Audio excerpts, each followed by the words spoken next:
He was the only man ever convicted of the Lockerbie bombing. Abdelbasset Ali Mohammed al-Megrahi was released from prison in Scotland after serving just over 7 years. He was freed on compassionate grounds by the Scottish Justice Minister. His prostate cancer so advanced, he was given just 3 months to live.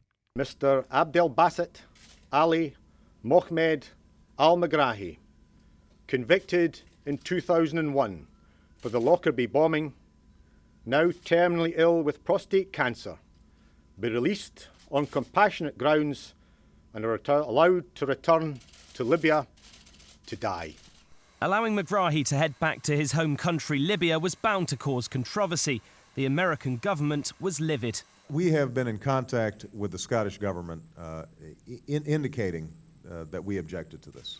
Many of the families of Lockerbie victims were unhappy at the decision too, and it was all made worse by the reception he received in Tripoli and by the fact he was still alive a year later.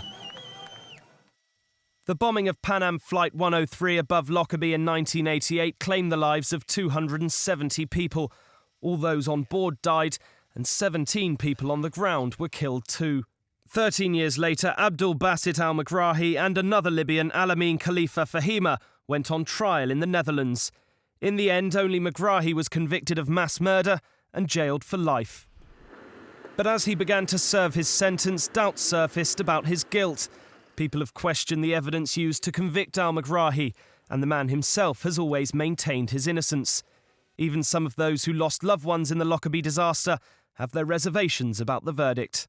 There is good evidence that material concerning intrusions at Heathrow Airport were concealed for 12 years, presumably by the Scottish Crown Office, because it didn't become available for use in the main trial in Zeist until after the verdict had been reached. Relations with Libya improved while Megrahi was in jail. Tony Blair met with Colonel Gaddafi, and several years later, the Lockerbie bomber was released. That raised suspicions too.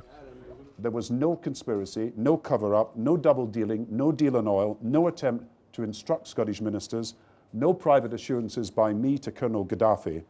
We were absolutely clear throughout with the Libyans and everyone else that this was a decision for the Scottish government. Do you feel that you were released because of a commercial deal with Britain and Libya? So no, he can't. He's too sick to answer. Yeah. Okay, I understand. Al-Megrahi promised to tell all about his life when he was released, but he didn't have time. He passed away a frail man, meaning the secrets of the Lockerbie tragedy may have died with him.